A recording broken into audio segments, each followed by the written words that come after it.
Guys, sorry kasi nawala yung ano ko naman. Yung record ko na putol siya kasi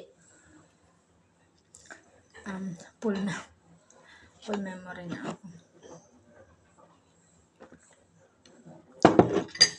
Gusto ko sanang i-vlog yung about sa brace ko. Kaso tinatamad ako. Hindi ko alam bakit. Kasi parang ayaw ko na lang pag-usapan. Bayan dyan. Parang gano'n. So, tawag ko. Nawala na natuloy ako.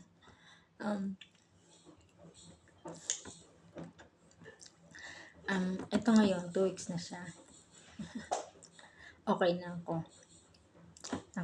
Nakakakain naman ako ng maayos, pero ano pa rin siya, parang nakakabadgered pa rin kasi grabe yung singit niya. Kailangan every time nakakain ka, parang kailangan mo lagi mag-toothbrush. So, ang nangyayari sa akin, every time na may kinakain ako, like, kahit merienda lang, talagang toothbrush siya.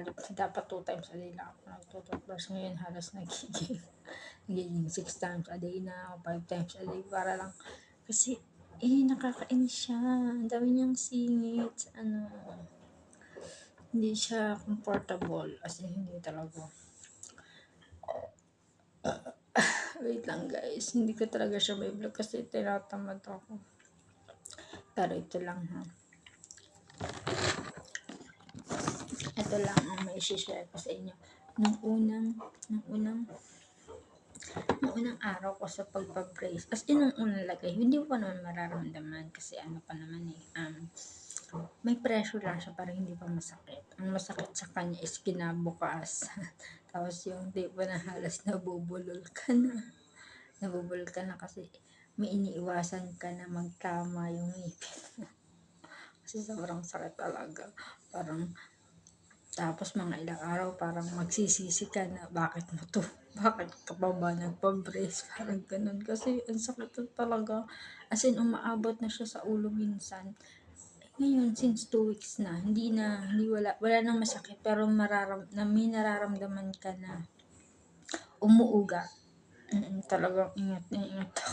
Baka yung umuuga siya. Pero nung talagang Diyos ko, parang nagsisisi, what I have done to myself? Bakit ka ito pinili?